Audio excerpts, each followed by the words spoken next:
যত বেশি মানুষ চিনতে শিখবেন, তত বেশি আপনার মানুষের প্রতি ভালোবাসা কমে আসবে। এটা সত্য। প্রথম প্রথম সবাই পাশে থাকতে চাই, সবাই সময় দিতে চাই, কিন্তু সম্পর্কের বয়স যত বৃদ্ধি পায়, আস্তে আস্তে সম্পর্কের বাঁধনটা আলগা হয়ে আসে। তখন আগের মতো চাহিদা থাকে না, সব কিছু পরিবর্তন হয়ে যায়। আর এটা মেনে নিতে পারলে আপনার সম্পর্কটা টিকে থাকবে। আর যদি মেনে নিতে না পারেন, তাহলে সম্পর্কটা একটা অশান্তির মধ্যে দিয়ে শেষ হয়ে যাবে একদিন। জীবনে দুটি কথা যদি আপনি মেনে নিতে পারেন, তাহলে আপনি সব সময় সুখে থাকতে পারবেন। একটা হলো, আপনি ছাড়া কেউ আপনার আপন নেই। দ্বিতীয়ত, একমাত্র সৃষ্টিকর্তা ছাড়া অন্যরা আপনাকে যা দেবে তার বিনিময়ে কিছু আশা করে। বেশিরভাগ সময়ে আমরা কিছু মানুষকে অতিরিক্ত প্রায়োরিটি দিয়ে ফেলি, আর সেই মানুষগুলি আমাদেরকে সস্তা ভেবে বসে থাকে। আপনি যখন একজনের কাছে অ্যাভেলেবেল হয়ে যাবেন, তখন দেখবেন সে আপনাকে তার সময় মতো ব্যবহার করবে।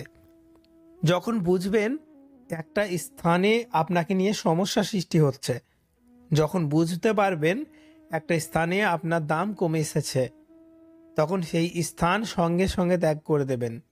না হলে মানুষের কাছে আপনি মূল্যহীন হয়ে পড়বেন। মানুষ যখন আপনার সঙ্গে প্রতিযোগিতা করে টিকতে পারবে না, আপনার সমান স্থানে পৌঁছাতে পারবে না, তখন সে আপনার হিংসা করতে শুরু করবে।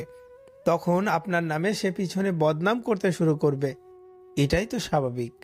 বোকা বা সরল মানুষরা যখন চালাক চতুর হয়ে ওঠে, তখন নিশ্চিতভাবে আপনাকে জেনে নিতে হবে সে ঠকতে ঠকতে এমন একটা পর্যায়ে এসে পৌঁছেছে যেখানে সে মানুষকে খুব ভালোভাবে চিনে নিয়েছে। এই পৃথিবীতে কোনো পশুর মাংস খায় না, শুধুমাত্র মানুষই মানুষের মাংস খায়। মানুষ নিষ্ঠুর হয়ে গেলে সে যে কতটা নিষ্ঠুর হতে পারে, তখন তাকে পশুর সঙ্গে তুলনা করা মানেই পশুকে অপমান করা। বুদ্ধিমানেরা তখনই কথা বলে যখন তাদের কিছু বলার থাকে, আর বোকা মানুষ মনে করে এটাই তাদের বলার শেষ সুযোগ, তাই কথার মাঝেই কথা বলতে শুরু করে। আপনার শক্তি সম্পর্কে ততক্ষণ পর্যন্ত একটা সঠিক ধারণা জন্মাবে না, যতক্ষণ পর্যন্ত কেউ আপনার দুর্বলতার সুযোগ না নেয়। এমনিতেই আমাদের জীবন খুব ছোট্ট, কিন্তু অবহেলা ও সময় নষ্ট করার মাধ্যমে আমরা আমাদের জীবনটাকে আরও ছোট করে ফেলি। মানুষকে ভালোবাসতে হবে, খারাপ জিনিসটাকে ভুলে যেতে হবে, ভালো জিনিসটাকে মনে রাখতে হবে। কারণ পৃথিবীতে আমরা এতটা সময় নিয়ে আসিনি যে সবার নামে বদনাম করব, সবার দেওয়া কষ্ট মনের মধ্যে পুষে রাখব।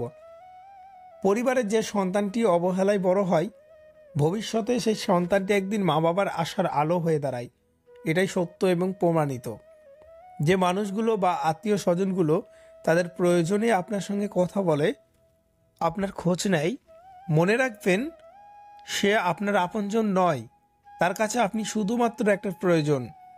আপনি চিন্তা করবেন না, স্বার্থপর মানুষরা খুব ভালো করেই জানে কাকে কখন কিভাবে ব্যবহার করতে হয়, আর ব্যবহার করা হয়ে গেলে কিভাবে ছুঁড়ে ফেলে দিতে হয়।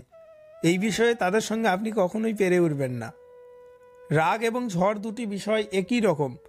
থেমে যাওয়ার পর বোঝা যায় কার কতটা ক্ষতি হয়েছে।